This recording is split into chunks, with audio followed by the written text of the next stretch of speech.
সবাই মরে যাবো, আমরা সবাই, কেউ থাকবো না। এই পৃথিবী থাকার জায়গা নয়।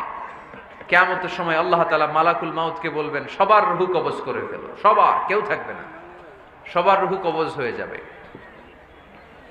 আল্লাহ মালাকুল মাউতকে বলবেন, মালাকুল মাউত কি অবস্থা? বলবে সব শেষ। মাইয়াবকা, কে বাকি? মালাকুল মাউত বলবে জিনেরা বাকি, যাদেরকে দেখা যায় না। আল্লাহ বলবেন জিনদেরকেও শেষ করে ফেলো, রূহ কবজ করো। মালাকুল মাউত আজরাইল জিনদের রূহ কবজ করবে। আল্লাহ এবার জিজ্ঞেস করবে, ইয়া মালাকাল মাউত আখবিরনি মাইয়াবকা, এবার বলো আর কে বাকি? মালাকুল মাউত বলবে, আল্লাহ মানুষগুলো সব শেষ, জিনগুলাও শেষ, এবার বাকি ইবলিস শয়তান। কে বাকি? ইবলিসরেও শেষ করো, ইবলিসও শেষ। আল্লাহ আবার জিজ্ঞেস করবেন, ইয়া মালাকাল মাউতি মাইয়াবকা, আর কে বেঁচে আছে বলো?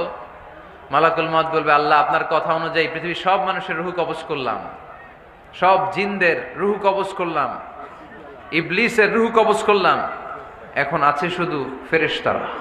আছে কারা? যাও ফেরেশতাদের রূহ কবজ করো, ফেরেশতাদের রূহ কবজ হয়ে যাবে। এবার আল্লাহ জিজ্ঞেস করবেন, ইয়া মালাকাল মাউত আখবিরনি মাইয়াবকা।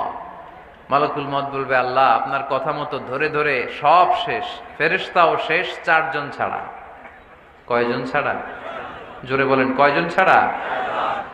ইসরাফিল, জিব্রাইল, মিকাইল, আজরাইল।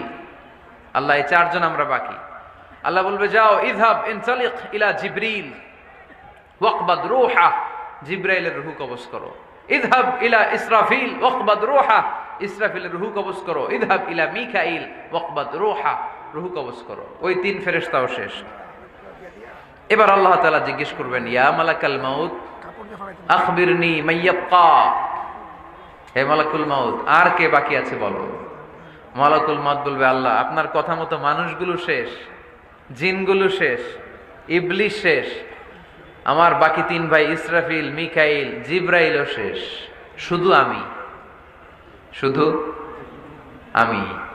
আল্লাহ বলবেন, কেউ নাই? মালাকুল মাউত বলবে, না আল্লাহ কেউ নাই।